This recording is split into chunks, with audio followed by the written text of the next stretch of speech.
Whakatula watu mo e whawhi whakalanglangi ko ia o e pōni. Kai umā e tonga katoa a ua lolo i he kelekele e kini. Kai ada ke uhua lela atu ai ka kei o e whiwhine tau olunga. Ko ene tamai, ko e mokopuna ia ka sete nau whahau o kolonga. Pea ko ene whae ko e mokopuna ia o wanga wai moi moi. Me he toa ko maafu. Aia ko e tuputonu ia me Albert Edward Cook ia kau hoka tofua a koe ngai konga koe, konga koe. Kono kakei taolunga koe kakala kehe kehe, laloni aki a tolo talo, ne tuia me api ko loto poha. Pea toki tafi hahau e fu maka, ko pitoi tangata o tuki a fuhi aki ai whisi naua o e utulonga a. O toki fungani ua aki ai kakala hingoa ko e awa o kakala e ne whine eiki. Me he toa ko maafu o kakei aki halai longolongo, me api ko longolongo poto he laukau, o fungani aki halai huni, me huni o tawa tu tolu. Kono kahoa ko e pitoi ngalau, whalala pilo levu.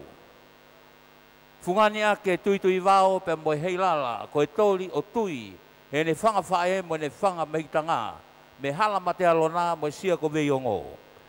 Kono sisi ko e ngahi kakala toli o awao me he toa ko tangina mo sia le haiwala o tui fungani he ulu alo ngangatu me hala o ata. Kono tekteki ko e vewe hei lala ala mea. Me he matanga Opera House me Australia, pea kono lolo takai, ko lolo potea me funga sia o kolomotua. Ko e whasi tau olunga, ko e upe o au eitu ai tawake. Ko e mai moa ia laa ko unga whanua kun salote, me kuini whehuhu, kuini halai wal mata aho. Kono whakahaka i, ko e whalahaka me loto lapaha pe mo sila pelua. Ko e pelua, kai tua kauta, ko e whakaha ia he ki whine motua ko luisa kalauta tā wholo alea motua o kutakai whala ke api ko whataiga tāne o kolomotua. Miss Lady Maria, Australia.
Whikao no ia pōni, koe whika ni mai ia pōni, Miss Lady Maria, Australia.